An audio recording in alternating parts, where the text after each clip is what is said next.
بسم اللہ الرحمن الرحیم۔ السلام علیکم۔ حضرت موسیٰ علیہ السلام کی پیدائش کا واقعہ۔ ایک رات فرعون نے ایک خواب دیکھا کہ شام کی طرف سے ایک آگ آئی اور اس آگ نے تمام گھر کو جلا ڈالا، جبکہ بنی اسرائیل والے محفوظ رہے۔ دہشت کے عالم میں بیدار ہونے کے بعد فرعون نے تمام خانوں اور نجومیوں کو جمع کر کے اپنا خواب بیان کیا۔ نجومیوں نے اسے بتایا کہ بنی اسرائیل میں ایک بچہ پیدا ہوگا جو فرعون کی بادشاہت کو ختم کر دے گا۔ بنی اسرائیل کے یہاں شروع سے یہی بات مشہور تھی، لہذا اس خواب کے بعد وہ مزید فکر مند ہو گیا اور اس نے حکم جاری کر دیا کہ بنی اسرائیل میں پیدا ہونے والے تمام لڑکے قتل کر دیے جائیں۔ اس حکم کے مطابق فرعون کی حواری اور اس کے سپاہیوں نے ہر ممکن قدم اٹھایا تاکہ کوئی بھی نومولود لڑکا زندہ نہ بچ پائے، لیکن اللہ کے فیصلے اٹل ہوتے ہیں۔ دیکھتے ہی دیکھتے بنی اسرائیل کے ہزاروں نومولود بچے ذبح کر دیے گئے۔ ان دنوں حضرت موسیٰ کے والد اپنے حمل کے ابتدائی دنوں میں تھے۔ اللہ نے ان کی حفاظت کا سامان اس طرح فرمایا کہ ان کے والدہ پر معمول کے مطابق حمل کے آثار ظاہر نہیں ہوئے، جن سے آپ فرعون کی چھوڑی ہوئی دائیوں کے نگاہ میں نہ آئے۔ انہوں نے اس بات کو چھپائے رکھا، یہاں تک کہ پیدائش کا وقت آ گیا اور انہوں نے بچوں کو جنم دیا۔ اس بارے میں سوائے قریبی لوگوں کو کوئی اور نہیں جانتا تھا۔ نجومیوں نے فرعون کو اطلاع دی کہ بچہ پیدا ہو چکا ہے۔ اس اطلاع نے فرعون کو بدحواس کر دیا۔ اس کے سپاہیوں نے گھر تلاش شروع کر دی۔ حضرت موسیٰ کے والدہ سخت پریشان تھے۔ 3 مہینے تک انہوں نے حضرت موسیٰ کو چھپائے رکھا، لیکن زیادہ عرصہ تک بچے کو شاہی جاسوسوں کی نظر سے چھپانا ناممکن تھا۔ پھر بھی وہ اپنی پوری کوشش کرتی رہی، یہاں تک کہ ان کے پاس اللہ کا حکم آ گیا۔ یہ حکم اللہ نے ان کے دل میں ڈالا تھا۔ حضرت موسیٰ کے والدہ کے دل میں خیال آیا کہ تابوت کی طرح ایک صندوق بنایا جائے اور اس بچے کو اس صندوق میں رکھ کر دریا نیل کے بہاؤ پر چھوڑ دیا جائے۔ حضرت موسیٰ کی ماں نے اللہ کے حکم کے مطابق بچے کو صندوق میں رکھا اور دریا میں چھوڑ دیا۔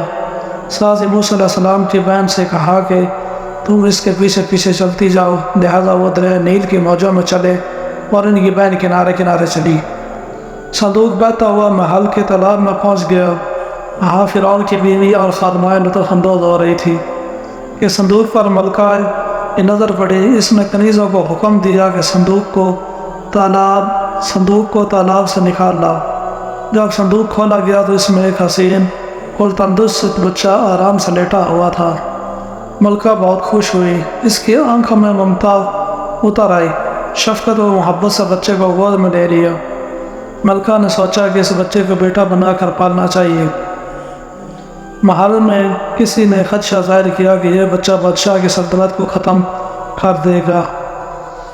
فرعون کے دل میں بھی یہ خیال آیا کہ کہیں یہ بچہ بنی اسرائیل کا وہ لڑکا نہ ہو جس کے بارے میں نجومیوں نے پیش گوئی کی تھی۔ لیکن فرعون کی بیوی نے کہا یہ بھی تو ہو سکتا ہے کہ یہ بچہ ہماری آنکھوں کی ٹھنڈک بنے، یعنی ہم اس کو اپنا بیٹا بنا لیں۔ اس پر فرعون نے کہا یہ صرف تیری آنکھوں کی ٹھنڈک ہے، میری نہیں۔ میں نہیں چاہتا بنی اسرائیل کا کوئی بچہ میری نگرانی میں پلے، لہذا یہ صرف تیری ہی آنکھوں کی ٹھنڈک ہے۔ حضرت ابن عباس رضی اللہ تعالیٰ عنہ فرماتے ہیں اگر فرعون یہ بات کہہ دیتا کہ میں بھی تیری آنکھوں کی ٹھنڈک ہے تو اللہ تعالیٰ اسے بھی ہدایت دے دیتا۔ ملکہ نے اس بچے کا نام موسیٰ رکھا، جس کے معنی ہے کہ وہ شخص جو پانی سے نکالا گیا ہو۔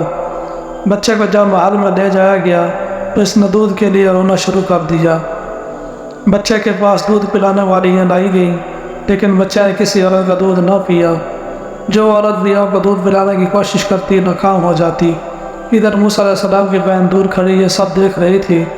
موسیٰ علیہ السلام کی بہن نے فرعون کی بیوی سے کہا کیا میں تمہیں ایسا گھرانہ بتاؤں جو اس بچے کی تمہارے لیے پرورش کرے اور اس بچے کی خیر خواہ ہو، اس لیے کہ وہ ایک غریب گھرانہ سے ہے۔